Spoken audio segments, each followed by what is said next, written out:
Hi hello. അപ്പോൾ ഞാൻ ഇന്നിപ്പം റെഡിയാക്കാൻ പോകുന്നത് നിങ്ങൾ കാണുമ്പോൾ തന്നെ ചിലപ്പോൾ അറിയായിരിക്കും, ഭയങ്കര വൈറലായിട്ടുള്ളൊരു ഐറ്റം വരുന്നു.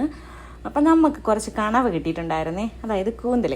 അപ്പം ഞാനത് ഈ ഒരു സംഭവം ഒന്ന് ട്രൈ ചെയ്യാമെന്ന് വിചാരിച്ചതാണ്. അപ്പോൾ കഴുകി വൃത്തിയാക്കി വെച്ചേക്കുന്ന കൂന്തൽ എടുത്തിട്ട് അതിൽ നന്നായിട്ട് അതിനകത്തുള്ള വേസ്റ്റും കാര്യങ്ങളെല്ലാം കളഞ്ഞ് ക്ലീൻ ചെയ്ത് വെച്ചിട്ട് നമ്മൾ അതിനകത്ത് ഫില്ല് ചെയ്യാനുള്ള മസാലകളെല്ലാം കൂടെ റെഡിയാക്കി വെച്ചിട്ടുണ്ട്.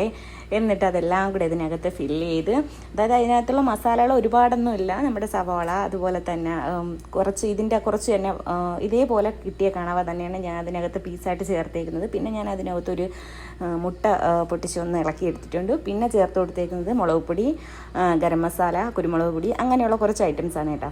അപ്പോൾ ഇതെല്ലാം കൂടെ നന്നായിട്ട് വഴറ്റിയെടുത്ത് അതിനകത്ത് ഫില്ല് ചെയ്ത് ഇതുപോലെ ഒരു സ്റ്റിക്ക് വെച്ച് അത് പുറത്ത് വരാതിരിക്കാൻ വേണ്ടി നന്നായിട്ടൊന്ന് കുത്തി കൊടുത്തിട്ടുണ്ട്. എന്നിട്ട് ആവിയിലൊന്ന് പുഴുങ്ങിയെടുത്ത് നന്നായിട്ട് വെന്തതിന് ശേഷം മാത്രം, അതായത് ആവിയിൽ പുഴുങ്ങാനായിട്ട് ഇത്തിരി ടൈം എടുക്കും.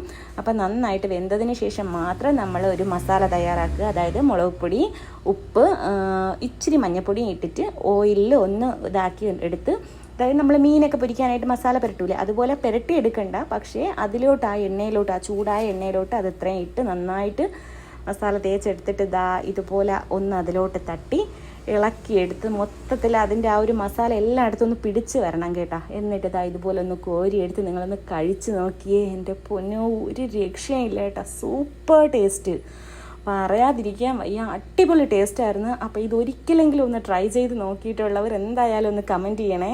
നിങ്ങൾ റെഡിയാക്കിയപ്പോൾ എങ്ങനെ ഉണ്ടായിരുന്നെന്നും കമൻറ്റ് ചെയ്യണം കേട്ടോ. അപ്പോൾ ഇത്രയേ ഉള്ളൂ. അപ്പോൾ ടാറ്റ, ബൈ ബൈ. അപ്പോൾ ഞാനിതൊന്ന് ഫിനിഷ് ചെയ്ത് തീർന്നു കേട്ടോ. അത്രയ്ക്കേ ഉണ്ടാക്കിയിട്ടുള്ളായിരുന്നു. അപ്പോൾ ഇനി കിട്ടുമ്പോൾ കൂടുതലായിട്ട് ഉണ്ടാക്കാം.